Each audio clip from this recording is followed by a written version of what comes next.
ಹೌದು. ಕಾಂಗ್ರೆಸ್ ಪಕ್ಷ SIR ಬಗ್ಗೆನೆ ಅನೇಕ ತೀಕ್ಷ್ಣವಾದಂತ ಅಪಾದನೆಗಳು, ಟೀಕೆಗಳು ಇವೆಲ್ಲ ಕೂಡ ಮಾಡಿದ್ರು. ಆದರೆ ಕರ್ನಾಟಕಕ್ಕೆ ಬಂದಾಗ ಇವತ್ತು SIRಗೆ ವಿಶೇಷ ಆಸಕ್ತಿಯನ್ನ ಕಾಂಗ್ರೆಸ್ ಸರ್ಕಾರನೇ ವಹಿಸಿಕೊಂಡು BLOಗಳಿಗೆ ಎಲ್ಲಿ ಸಾಮೂಹಿಕ ಜಾಗದಲ್ಲಿ ಕರೆಸಿ ಏನು ಇವತ್ತು ಮುಖ್ಯ ಚುನಾವಣಾ ಮತ್ತು ಕಮಿಷನ್ ಏನು ನಿಯಮಗಳಿದೆ ಆ ನಿಯಮಗಳನ್ನೆಲ್ಲ ಕೂಡ ಗಾಳಿಗೆ ತೂರಿ ಒಂದು ಸಾಮಾನ್ಯವಾಗಿರ್ತಕ್ಕಂಥ ಜಾಗಗಳೆಲ್ಲ ಕರೆಸಿ ಅಲ್ಲಿ ಒಂದೇ ಧರ್ಮದವರು ಇರ್ಬೋದು, ಒಂದೇ ಕೋಮಿನವರು ಇರ್ಬೋದು, ಇಲ್ಲ ಕಾಂಗ್ರೆಸ್ಗೆ ಮತಗಳನ್ನ ಕೊಡುವಂತ ಜನರನ್ನ ವಿಶೇಷವಾಗಿ ಕರ್ಕೊಂಡು ಬಂದು ಅವ್ರ ಕೈಯಲ್ಲಿ ಇವತ್ತು ಮಾಡಿಸ್ತಾ ಇದ್ದಾರೆ.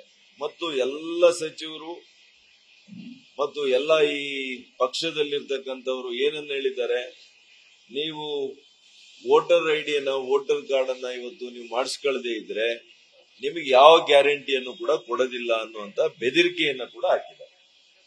ಅದರಿಂದ ಏನಾಗಿದೆ, ಜನಸಾಮಾನ್ಯರು, ಬಡವರು, ಬಲಹೀನ ವರ್ಗದವರು ಕೂಡ ಆತಂಕಕ್ಕೆ ಒಳಗಾಗಿ BLOಗಳು ಮನೆಗೆ ಬರೋದನ್ನ ಕೂಡ ಅವರು ವಿಚಾರ ಮಾಡದೆ ಆ ತರದಿಂದ ಇವತ್ತು ಅವರನ್ನೇ ಹುಡುಕೊಂಡು ಹೋಗುವಂತ ಪರಿಸ್ಥಿತಿಯನ್ನು ಕೂಡ ನಿರ್ಮಾಣ ಮಾಡಿದ್ದಾರೆ. ಇವತ್ತು ಎಲ್ಲ ಕಡೆ ಇದು ಆಗ್ತಾ ಇದೆ. ಅದಕ್ಕೆ ನಾನು ಹೇಳುವಂತದ್ದು, ಇವತ್ತು ಮುಖ್ಯ ಚುನಾವಣಾ ಆಯುಕ್ತರು ರಾಜ್ಯದಲ್ಲಿ, ಕೇಂದ್ರದಲ್ಲಿ ಇದರ ಬಗ್ಗೆ ವಿಶೇಷವಾದಂತಹ ಕ್ರಮವನ್ನು ವಹಿಸಬೇಕು. ನೋಡಿ, ಒಬ್ಬ BLO ಒಂದು ಬೂತ್ ನಲ್ಲಿ ಆ ಬೂತ್ ವ್ಯಾಪ್ತಿಯಲ್ಲಿ ಬರ್ತಕ್ಕಂತ ಪ್ರತಿ ಮನೆಗೆ ಒಂದ್ಸಲಿ ಅಲ್ಲ 3 ಬಾರಿ ಅವರು ಭೇಟಿಯನ್ನ ಕೊಡುವಂತದ್ದು ನಿಯಮ ಇದೆ. ಮತ್ತು ಎಲ್ಲ BLOಗಳು ಕೂಡ ಇದನ್ನ ಕಡ್ಡಾಯವಾಗಿ ನೀವು ಪಾಲಿಸಬೇಕು. ಇಲ್ಲದೆ ಇದ್ರೆ ನಮ್ಮ ಪಕ್ಷದ BLAಗಳಿಗೂ ನಾನು ಮನವಿ ಮಾಡ್ತೇನೆ, ಅಂತ BLOಗಳ ವಿರುದ್ಧ ನೀವು ಕೂಡ ಕಂಪ್ಲೇಂಟ್ ಅನ್ನ ಮಾಡಬೇಕು. ಅಲ್ಲಿ ಸ್ಥಳೀಯವಾಗಿ ಕಂಪ್ಲೇಂಟ್ ಮಾಡಿ ಅವ್ರ ಮೇಲೆ ಕ್ರಮ ಆಗ್ತದೆ. ಯಾಕೆಂದ್ರೆ BLOಗಳಿಗೂ ಕೂಡ ಸರಿಯಾದಂತ ಮಾರ್ಗದರ್ಶನ ಕೊಡುವಂತ ಅವಶ್ಯಕತೆ ಇದೆ. ಆಯಾ ಜಿಲ್ಲೆಯಲ್ಲಿ, ಆಯಾ ತಾಲೂಕಿನಲ್ಲಿ ಅಧಿಕಾರಿಗಳು ಕೂಡ ಅವರಿಗೆ ಬಹಳ ಸೂಚನೆಯನ್ನ ಖಡಕ್ ಕೊಡಬೇಕಾಗ್ತದೆ. ಆಗ ಮಾತ್ರ ಇವತ್ತು BLOಗಳು ಎಲ್ಲಿ ಸಾಮೂಹಿಕ ಜಾಗಕ್ಕೆ ಕರೆಸಿ ಅದು ಸರಿಯಾಗಿ ಮಾಡ್ತಾ ಇದ್ದಾರಾ. ಯಾಕೆಂದ್ರೆ ವಿದೇಶದಲ್ಲಿ, ವಿಶೇಷವಾಗಿ ನಮಗೆ ಬಾಂಗ್ಲಾದೇಶದ ನಿವಾಸಿಗಳು ಇವತ್ತು ಇಲ್ಲಿ ಬಂದು ಸುಳ್ಳು ದಾಖಲಾತಿ, ಅಂದ್ರೆ ಸುಳ್ಳು ವಾಸ ಇರತಕ್ಕಂತ ದಾಖಲಾತಿ ಪತ್ರಗಳನ್ನ ಕೊಟ್ಟು ಮತಪಟ್ಟಿಯಲ್ಲಿ ವೋಟರ್ ಲಿಸ್ಟ್ ಅಲ್ಲಿ ಸೇರಿಸ್ಕೊಳ್ಳುವಂಥದ್ದು ಇದು ನಮ್ಮ ದೇಶದ ಪ್ರಜಾಪ್ರಭುತ್ವಕ್ಕೆ ಒಂದು ದೊಡ್ಡ ಪೆಟ್ಟನ್ನು ಕೊಟ್ಟಂಗಾಗ್ತದೆ. ಹಾಗಾಗಿ ಇವತ್ತು ಪ್ರತಿಯೊಬ್ಬ ಪೌರ ಈ ಒಂದು ಸರಿಯಾದಂತ ಮತಪಟ್ಟಿಯನ್ನ ಮಾಡಿಸಿಕೊಳ್ಳುವಂಥದ್ದು ನಮ್ಮೆಲ್ಲರ ಆದ್ಯ ಕರ್ತವ್ಯ ಆಗಿದೆ, ಮೂಲಭೂತವಾಗಿರ್ತಕ್ಕಂಥ ಒಂದು ಕರ್ತವ್ಯ ಆಗಿದೆ. ಇದು ಈ ದೇಶದ ಪ್ರಜಾಪ್ರಭುತ್ವವನ್ನು ಉಳಿಸಬೇಕು ಅಂತಂದ್ರೆ ಇದು ಮೊದಲನೇ ಹೆಜ್ಜೆ. ಈ ಹೆಜ್ಜೆಯಲ್ಲಿ ಯಾರು ಕೂಡ ಎಡವಬಾರದು. ದಯವಿಟ್ಟು ನೀವೆಲ್ಲ ಕೂಡ ಆತ್ಮಸಾಕ್ಷಿಯಿಂದ, ಆತ್ಮ ಪ್ರಜ್ಞೆಯಿಂದ ನೀವೆಲ್ಲ ಕೂಡ ಇದನ್ನು ಮಾಡಬೇಕು. ಯಾರು ಅನರ್ಹರಿರ್ತಾರೆ ಅಂತವರು ಯಾವುದೇ ಕಾರಣಕ್ಕೂ ಕೂಡ ವೋಟರ್ ಲಿಸ್ಟ್ ಅಲ್ಲಿ ಅವರ ಹೆಸರು ನೋಂದಣಿ ಆಗಬಾರದು ಅಂತ ಮಾತ್ರ ನಾನು ಈ ಸಂದರ್ಭದಲ್ಲಿ ಹೇಳಿಕೆ ಬಯಸ್ತೇನೆ. ಗೊತ್ತಿಲ್ಲ, ಮಾನ್ಯ ರಾಜ್ಯಾಧ್ಯಕ್ಷರು ಸಭೆಗೆ ಆಹ್ವಾನ ಮಾಡಿದ್ದಾರೆ, ಹಾಗಾಗಿ ಬಂದಿದ್ದೇನೆ. ಏನು ಅಂತ ಗೊತ್ತಿಲ್ಲ ನನಗೆ, ಮಾತಾಡಿದ್ಮೇಲೆ ಹೇಳ್ತೀನಿ.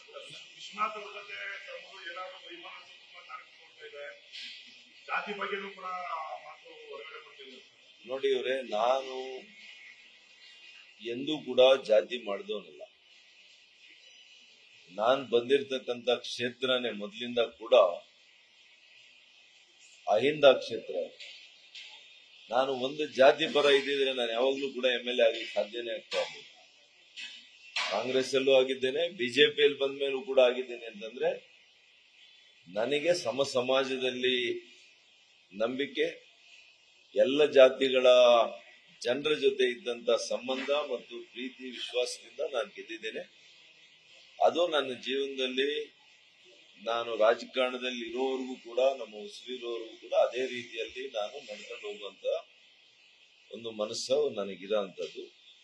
ಮತ್ತು ಯಲಹಂಕ ಕ್ಷೇತ್ರದ್ದು ನಾನು ಮಾಧ್ಯಮದ ಮುಂದೆ ಚರ್ಚೆ ಮಾಡ್ಲಿಕ್ಕೆ ಇಷ್ಟಪಡೋದಿಲ್ಲ.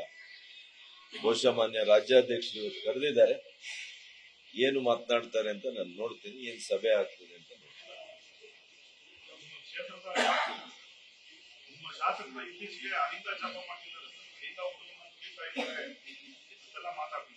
ಯಾರು? ಚಿಕ್ಕಬಳ್ಳಾಪುರನ? ನಾನು ಮೊನ್ನೆನೆ ಹೇಳಿದ್ದೇನೆ, ಯಾವುದೇ ಒಬ್ಬ ರಾಜಕಾರಣಿ ತಪ್ಪು ಮಾಡುವಾಗ, ಒಬ್ಬ ಅಧಿಕಾರಿ ತಪ್ಪು ಮಾಡುವಾಗ ಅವರು ಏನ್ ಮಾಡ್ತಾರೆ ಅಂತಂದ್ರೆ ಹತಾಶೆಯಿಂದ, ಭಯದಿಂದ ಜಾತಿಯನ್ನ ಶೀಲ್ಡ್ ಆಗಿ ರಕ್ಷಣೆಗೋಸ್ಕರ ಉಪಯೋಗ ಮಾಡ್ತಾರೆ. ಇವರು ಕೂಡ ಅದನ್ನೇ ಮಾಡಿದ್ದಾರೆ. ಯಾವ ಜಾತಿ ಕೂಡ ಒಬ್ಬ ವ್ಯಕ್ತಿಗೆ ಅಮಾನವೀಯವಾಗಿ ನಡ್ಕೋಬೇಕು, ಅಮಾನುಷವಾಗಿ ನಡ್ಕೋಬೇಕು ಅಂತೇಳಿ ಯಾವ ಜಾತಿಯನ್ನು ಹೇಳ್ಕೊಡೋದಿಲ್ಲ. ತಪ್ಪು ಮಾಡುವಂತ ಕೂಡ ಹೇಳ್ಕೊಡೋದಿಲ್ಲ. ತಪ್ಪು ಮಾಡಿದ ಮೇಲೆ ನಮಗೆ ಜಾತಿ ರಕ್ಷಣೆ ಬರಬೇಕು ಅಂತಂದ್ರೆ ಅದು ಬರೋದಕ್ಕೆ ಸಾಧ್ಯ ಇಲ್ಲ. ಅದು ಹತಾಶೆಯ ಮನೋಭಾವ. ಜನರೆಲ್ಲ ಕೂಡ ನೋಡಿದ್ದಾರೆ, ಅವ್ರ ಭಾಷಣ ನೋಡಿದ್ದಾರೆ, ಅವ್ರ ರೀತಿ ನೀತಿ ನೋಡಿದ್ದಾರೆ. ನೀವು ಕೂಡ ಮಾಧ್ಯಮದಲ್ಲಿ ಸಾಕಷ್ಟು ತೋರಿಸಿದಿರಿ, ರಾಜ್ಯದ ಜನರು ಕೂಡ ನೋಡಿದ್ದಾರೆ. ಸರಿಯಾದ ಸಂದರ್ಭಕ್ಕೆ ಜನರು ಅವರಿಗೆ ಅಂತಿಮವಾಗಿ ಜನರ ತೀರ್ಪು ಅಂತಿಮ ಇರ್ತದೆ. ಅದು ಬರುವಂತ ದಿನ ಬರುತ್ತೆ. ಮತ್ತೆ ನೀವೇನಾದ್ರು ರಾಜ್ಯ ರಾಜಕಾರಣಕ್ಕೆ ಬರುವಂತದ್ದು ಏನಾದ್ರು ಇದೆಯಾ? ಈಗ ಅದು ನಮ್ಮ ಕೈಯಲ್ಲಿಲ್ಲ. ನಮ್ಮ ಹೈಕಮಾಂಡು ಈಗ ಲೋಕಸಭಾ ಕ್ಷೇತ್ರಕ್ಕೆ ನನ್ನನ್ನ ಕಳಿಸ್ಕೊಟ್ಟಿದ್ದಾರೆ. ಚಿಕ್ಕಬಳ್ಳಾಪುರದ ಕ್ಷೇತ್ರದ ಜನತೆ, ನಮ್ಮ ಹೈಕಮಾಂಡ್ ನಾನು ಅಲ್ಲಿರಬೇಕು ಅಂತೇಳಿ ನನ್ನನ್ನ ಅವರು ಆಶೀರ್ವಾದ ಮಾಡಿದ್ದಾರೆ ಇಬ್ರು. ಈಗ ಮುಂದೆ ಹೈಕಮಾಂಡ್ ಏನ್ ಹೇಳುತ್ತೆ ಅದನ್ನ ನಾನು ನಡ್ಕೊಳ್ತೀನಿ. ರಾಜ್ಯಕ್ಕೆ ಹೋಗು ಅಂದ್ರೆ ರಾಜ್ಯಕ್ಕೆ ಬರ್ತೇನೆ. ವಿಧಾನ ಪರಿಷತ್ ಚುನಾವಣೆಯಲ್ಲಿ ಅಸಮಾಧಾನ ವಿಚಾರವಾಗಿ ಎರಡೂ ಪಕ್ಷಗಳ ನಾಯಕರಲ್ಲಿ ಒಂದು ರೀತಿ ಅಪನಂಬಿಕೆ ಶುರುವಾಗಿದೆ. ಆಣೆ ಪ್ರಮಾಣದ ನಾಯಕರ ಮಧ್ಯೆ ಎಲ್ಲಿ ಕೂಡ ಅಪನಂಬಿಕೆ ಬಂದಿಲ್ಲ. ಆಣೆ ಪ್ರಮಾಣ ಮಾಡಿದ್ದಾರೆ. ಅಲ್ಲಲ್ಲ ನೋಡ್ರಿ, ಆಗಿರ್ತಕ್ಕಂಥದ್ದು ನಮ್ಗೆಲ್ಲ ಕೂಡ ಬೇಸರ ತಂದಿದೆ, ನಿಜವಾಗಿಯೂ ಕೂಡ ನೋವಾಗಿದೆ. ಅದರಲ್ಲಿ ಎರಡು ಮಾತಿಲ್ಲ. ಅದರ ಬಗ್ಗೆ ನಮ್ಮ ಹೈಕಮಾಂಡ್ ಈಗಾಗಲೇ ಏನು ಸತ್ಯಶೋಧನಾ ಸಮಿತಿಯನ್ನು ಮಾಡಿದ್ದಾರೆ, ಅದರ ರಿಪೋರ್ಟ್ ಅನ್ನು ಕೂಡ ತೆಗೆದುಕೊಂಡಿದ್ದಾರೆ. ಅದು ಆ ಹಂತದಲ್ಲಿ ನಡೀತಾ ಇದೆ. ಇವತ್ತು ಎರಡೂ ಪಕ್ಷಗಳ ಸಮನ್ವಯತೆ ನನ್ನ ಪ್ರಕಾರ ಚೆನ್ನಾಗಿದೆ ರಾಜ್ಯದಲ್ಲಿ. ಅದು ಮುಂದುವರಿಯುತ್ತೆ ಅಂತೇಳಿ ನಾನಂತೂ ವೈಯಕ್ತಿಕವಾಗಿ ಅನ್ಕೊಂಡಿದ್ದೀನಿ. ಮತ್ತು ನಮ್ಮ ಹೈಕಮಾಂಡ್ ಏನ್ ತೀರ್ಮಾನ ಮಾಡ್ತಾರೆ ಅದರಂತೆ ನಾವೆಲ್ಲ ಕೂಡ ಒಪ್ಕೊಳ್ಬೇಕಾಗ್ತದೆ. ನನ್ನ ವೈಯಕ್ತಿಕವಾದಂತ ವಿಚಾರಗಳು ಇದರಲ್ಲಿ ಏನ್ ಬರೋದಿಲ್ಲ. ಅಲ್ಟಿಮೇಟ್ಲಿ ಪಾರ್ಟಿ ಏನ್ ಹೇಳುತ್ತೆ ಅದನ್ನೆಲ್ಲ ಕೂಡ ನಾವು ಮಾಡ್ಬೇಕು. ಕೇಂದ್ರದಲ್ಲಿ ಕ್ಯಾಬಿನೆಟ್ ರೀಶಫಲ್ ಆಗ್ಬೇಕು ಅನ್ನೋದಿದೆ ಸರ್. ಯಾವಾಗ ಆಗ್ಬೋದು? ತಾವೇನಾದ್ರೂ ಕೇಂದ್ರ ಸಚಿವ ಆಕಾಂಕ್ಷಿ? ನಾನು ಯಾವುದಕ್ಕೂ ಆಕಾಂಕ್ಷಿನೂ ಅಲ್ಲ, ಲಾಬಿನೂ ಮಾಡೋದಿಲ್ಲ. ಯಾವಾಗ್ಲೂ ಕೂಡ ಮಾನ್ಯ ಪ್ರಧಾನಮಂತ್ರಿಗಳು ಅದು ಅವರ ಒಂದು ತೀರ್ಮಾನ ಇರ್ತದೆ, ನಿಮಗೆಲ್ಲ ಗೊತ್ತಿದೆ ಅದು. ಹಾಗಾಗಿ ಬಹುಶಃ ಈಗ ಮಾನ್ಸೂನ್ ಸೆಷನ್ ಇದೆ, ಮಳೆಗಾಲದ ಅಧಿವೇಶನ 20ನೇ ತಾರೀಕು ಪ್ರಾರಂಭ ಆಗಿ 13ನೇ ತಾರೀಕು ಆಗಸ್ಟ್ ವರೆಗೂ ಇರೋದ್ರಿಂದ ಅದು ಮುಂಚೆ ಆಗುತ್ತಾ ಆಮೇಲೆ ಆಗುತ್ತಾ ಎಲ್ಲೂ ಕೂಡ ಅವರೇನು ಹೇಳಿಲ್ಲ. ಎಲ್ಲ ಮಾಧ್ಯಮಗಳಲ್ಲಿ ಬಂದಿದೆ. ಯಾವಾಗ ಆಗುತ್ತೆ ಅದು ಅವ್ರಿಗೆ ಮಾತ್ರ ಗೊತ್ತಿರುತ್ತೆ ಬಿಟ್ರೆ ಅವರು ಬಿಟ್ಟು ಬೇರೆ ಇನ್ಯಾರಿಗೂ ಗೊತ್ತಿರ್ಲಿಕ್ಕೆ ಸಾಧ್ಯ ಇಲ್ಲ.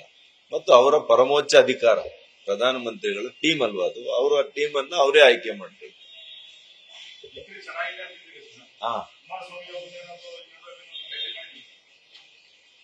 ದೆಹಲಿಯಲ್ಲಿ ಹೋದಾಗೆಲ್ಲ ಸಿಗ್ತಾ ಇರ್ತಾರೆ, ನಮ್ಮ ಎಲ್ಲಾ ಮಂತ್ರಿಗಳು ಸಿಗ್ತಾರೆ, ನಮಗೂ ಕೆಲಸ ಇರ್ತದೆ. ಇವಾಗ ಸೋಮಣ್ಣವ್ರು ಸಿಗ್ತಾರೆ, ಪ್ರಹ್ಲಾದ್ ಜೋಶಿ ಸಾಹೇಬ್ರು ಸಿಗ್ತಾರೆ, ಎಲ್ಲರೂ ಸಿಗ್ತಾರೆ.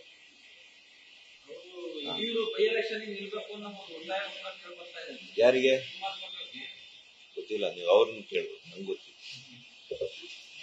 Thank you. ನ್ಯೂಸ್ ಫಸ್ಟ್, ನಿರ್ಭೀತಿಯಿಂದ ನಿಮ್ಮ ಪರವಾಗಿ.